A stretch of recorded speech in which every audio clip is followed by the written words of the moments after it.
There's simply no better way to better coffee than grinding your own beans fresh right before brewing. Hey coffee lovers, Marc here from Whole Latte Love. Today, a basic look at grinder types, terminology, and things to consider when choosing your first coffee grinder. Plus, I'll have some specific product recommendations. These will be solid choices based on the type of coffee you're brewing, level of use, and some other factors. Now, in this video, we'll only consider Burr grinders. There are low-cost blade grinders available, but you really don't want to use those for grinding coffee beans. They hack coffee into random-sized particles ranging from dust to chunks. Brew from blade ground coffee, and those dusty particles are over-extracted while the chunks are under-extracted. You end up with coffee that really doesn't taste very good. It can be unbalanced. It's weak and bitter at the same time and result in dirty, mucky cups. On the other hand, Burr grinders produce consistent particle sizes. Now, here's a look at a burr set. Beans are fed into the center while one burr is spinning and the other is stationary. Ground coffee exits from between the burrs. The spacing between the burrs is adjusted to produce a desired grind size. I'll have more on that in a moment. Burrs come in different shapes, sizes, and materials. For shapes, there are flat or conical types. Is one shape better than the other? Well, that's hard to say and a debatable topic. What I can say is flat burrs may produce a more consistent particle size, while conical burrs tend to grind faster. In general, I prefer flat burrs when grinding for espresso and conical burrs for brew methods like drip, press, and pour over. Those brew methods use a larger grind size and don't require superfine control of grind size for good results. Burr size is measured in millimeters and range from around 40 millimeters for low-cost but capable home use grinders, up into the 60 millimeter range for prosumer level espresso-focused grinders, and into 80 plus millimeters for high-volume commercial-rated grinders. In general, larger burrs tend to produce a higher quality grind and do it faster. Burr material is usually steel or ceramic. There are even titanium-coated burrs that last a lifetime for most home users. Steel burrs are the most common. They are tough and do a fine job. If you're grinding a lot, they're better at dissipating heat than ceramic burrs. Now, ceramics may stay sharper longer than steel, but are more brittle, so more susceptible to damage from foreign objects. Is one material better than the other? It's debatable. Sure, ceramics may last longer, but steel burrs are good for hundreds of pounds of grinding before needing replacement. In my opinion, any burr material is fine for a first grinder. If you'll be grinding a lot of coffee, maybe lean towards steel burrs for their better heat dissipation. And I wouldn't worry about ceramics being more susceptible to damage. I've ground a lot of beans over the years through ceramics and never had a problem.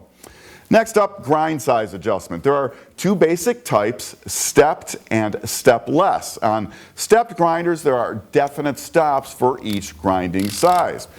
Grinders with step-less adjustment have no stops, so you can make extremely precise and essentially infinite grind size adjustments. The advice here, unless you're doing higher-end espresso on a prosumer level machine, you don't need stepless adjustment. Now, you will find stepped grinders that can do espresso. They either focus their adjustment steps in the fine espresso grind range or have micro adjustments that get you really close to the same level of control you'd have on a stepless grinder.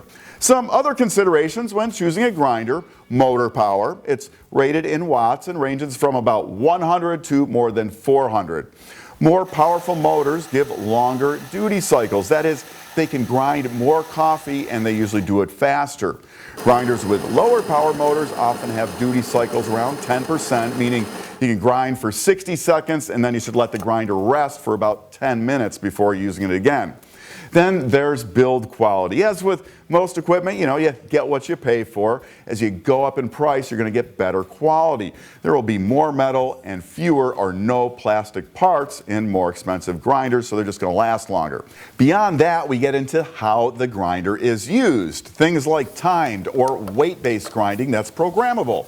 How grind size is adjusted. For that, options run from turning a bean hopper, sliding controls, levers, turning collars, and more. Then there's how grinding starts. There are push buttons, portafilter activated switches, and there are more options than like how grinds are dispensed. They can go into a grinds bin, directly into a portafilter. Some grinders can do both, and for espresso there are dosing grinders which grind into a hopper and then send a measured amount into a portafilter with a pull of a dosing lever.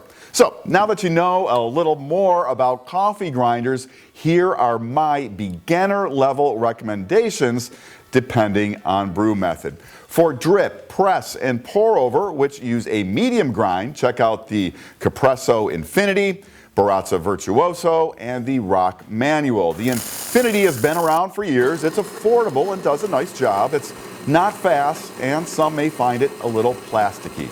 The Baratza Virtuoso has been around for years as well. It has the largest grind size range of all the Baratza grinders and can do coarse grinding for cold brew.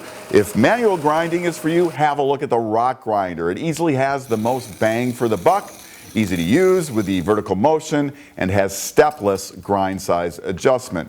Now, if you regularly switch brewing methods from espresso fine to medium for drip and coarser for press, you want an all-purpose grinder that allows for quick and easy adjustment between grind sizes. My jack-of-all-trades pick is the Baratza Vario.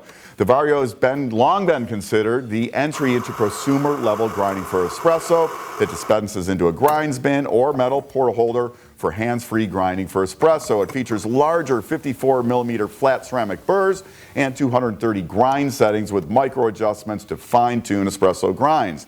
It has 3 programmable timed presets and manual grinding. The macro and micro adjustments make it easy to quickly change grind sizes. It's well built and, in my opinion, the go-to grinder for those who need to make large grind size adjustments on a regular basis. It also comes in a W version, which has a built-in scale and 3 programmable weight-based grinding presets.